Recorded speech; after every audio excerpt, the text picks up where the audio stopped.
شروع اللہ کے نام سے جو بڑا مہربان نہایت رحم والا ہے۔ الف لام میم۔ یہ کتاب قرآن مجید، اس میں کچھ شک نہیں کہ کلام خدا ہے، خدا سے ڈرنے والوں کی رہنما ہے، جو غیب پر ایمان لاتے اور آداب کے ساتھ نماز پڑھتے اور جو کچھ ہم نے ان کو عطا فرمایا ہے اس میں سے خرچ کرتے ہیں، اور جو کتاب اے محمد صلی اللہ علیہ وآلہ وسلم تم پر نازل ہوئی اور جو کتابیں تم سے پہلے پیغمبروں پر نازل ہوئیں سب پر ایمان لاتے اور آخرت کا یقین رکھتے ہیں، یہی لوگ اپنے پروردگار کی طرف سے ہدایت پر ہیں اور یہی نجات پانے والے ہیں۔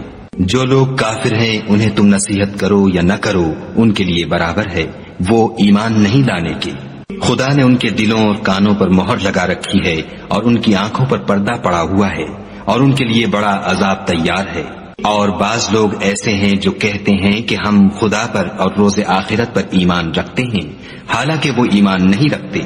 یہ اپنے پندار میں خدا کو اور مومنوں کو چکما دیتے ہیں، مگر حقیقت میں اپنے سوا کسی کو چکما نہیں دیتے اور اس سے بے خبر ہیں۔